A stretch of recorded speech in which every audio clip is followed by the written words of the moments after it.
సకల మంత్రముల సంభవమూలము. శ్రీ విష్ణు రూపాయ నమ శివాయ. దేవాసుర గురువు, దేవతలకి అసురుడికి కూడా గురువైనటువంటి వాడు అంటే గౌరవింపదగినవాడు అని అర్థం.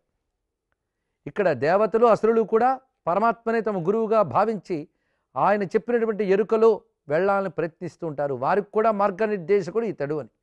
పైగా దేవతలకి గురువున్నాడు, అసురుడికి గురువున్నాడు. దేవగురువుని బృహస్పతి అంటారు, అసుర గురువుని శుక్రాచార్యుల వారు అంటారు. ఉభయులు కూడా గొప్ప జ్ఞానులు, తపస్సులు. జ్యోతిషాస్త్రపరంగా వేదశాస్త్రపరంగా అయితే ఒకే ఆచార్య తేజం బృహస్పతి రూపంగా శుక్ర రూపంగా వచ్చిందని, ఈ జగద్రక్షణ కోసం అసుర బుద్ధుల్ని నియంత్రించడానికి శుక్రాచార్య రూపంలోనూ దేవబుద్ధుల్ని నియంత్రించడానికి బృహస్పతి రూపంతోనూ ఉంటూ ప్రపంచాన్ని నడుపుతున్నది. అయితే మనకు దేవాసురుడు అనగానే పరస్పర శత్రువులు అనే భావనలోనే మనం అనుకుంటూ ఉంటాం. వీళ్ళు పరస్పరం కొట్టుకోవడం కొన్ని సందర్భాల్లో మాత్రమే ఉంది, కానీ జగతి నడిపేటప్పుడు వీరు ఉభయుల అవసరం ఉన్నది. అందుకే వీరు ఒక స్థితిలో ఉంటారు, వారి ఒక స్థితిలో ఉంటారు, ఇద్దరి యొక్క అవసరం ఉన్నది. అయితే వారి వల్ల వీరికి, వీరి వల్ల వారికి ప్రమాదం కాకుండా ఎవరి స్థానాల్లో వారు ఉన్నంతకాలం ప్రపంచానికి ఏం పర్వాలేదు.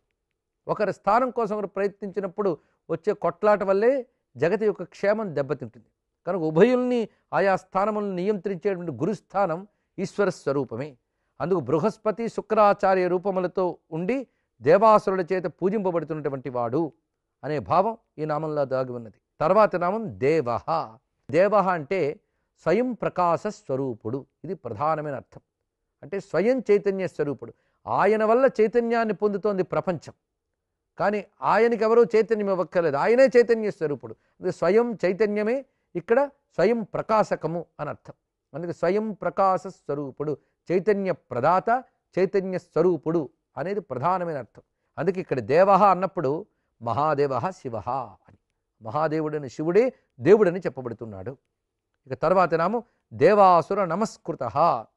ఇది నమస్కారంలో దేవాసుర నమస్కృతాయ నమః అని చెప్పబడుతున్నది.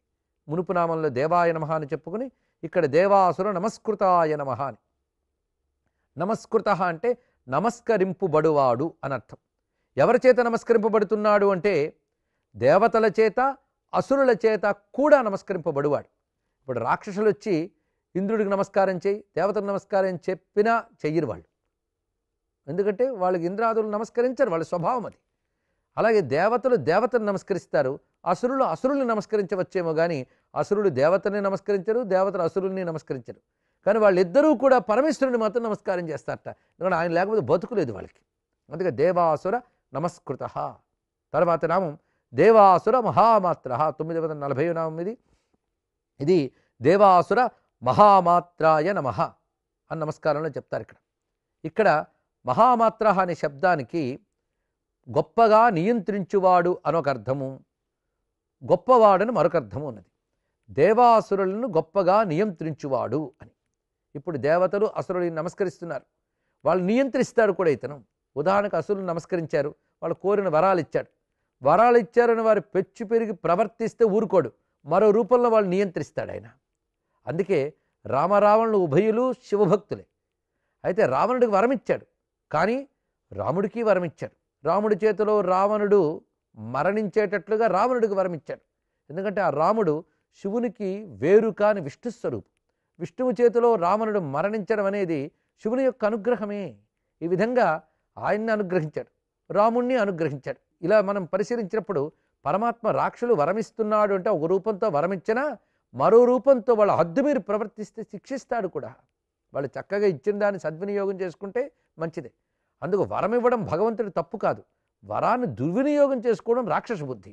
దుర్వినియోగం చేసుకున్నప్పుడు ఆ భగవంతుడి మరో రూపంలో శిక్షిస్తాడు. ఇది ఆ దేవతల యొక్క నియమాలు, వాళ్ళ యొక్క సూత్రాలు. ఇలా గమనించగలిగితే దేవాసురులు ఒక మదగజాలు లాంటి వాళ్ళైతే వాడు నియంత్రించి ప్రపంచాన్ని నడుపుతూ ఉంటాడు. అందుకే అసురు ప్రవృత్తి పెంచి పెరిగితే నియంత్రిస్తాడు, దేవతలు కూడా హద్దు మీరు ప్రవర్తిస్తే వాళ్ళని నియంత్రిస్తాడు. అలా నియంత్రించిన ఘట్టాలు చాలా ఉన్నాయి. కేనోపనిషత్తులో దేవతలు అందరూ అహంకరించి రాక్షసుల్ని మేము మా బలంతో జయించగలిగామని విర్రవీగినప్పుడు ఈ పరమేశ్వరుడు ఉమాదేవితో సహా కనబడి వాళ్ళకి బుద్ధి చెప్తాడు.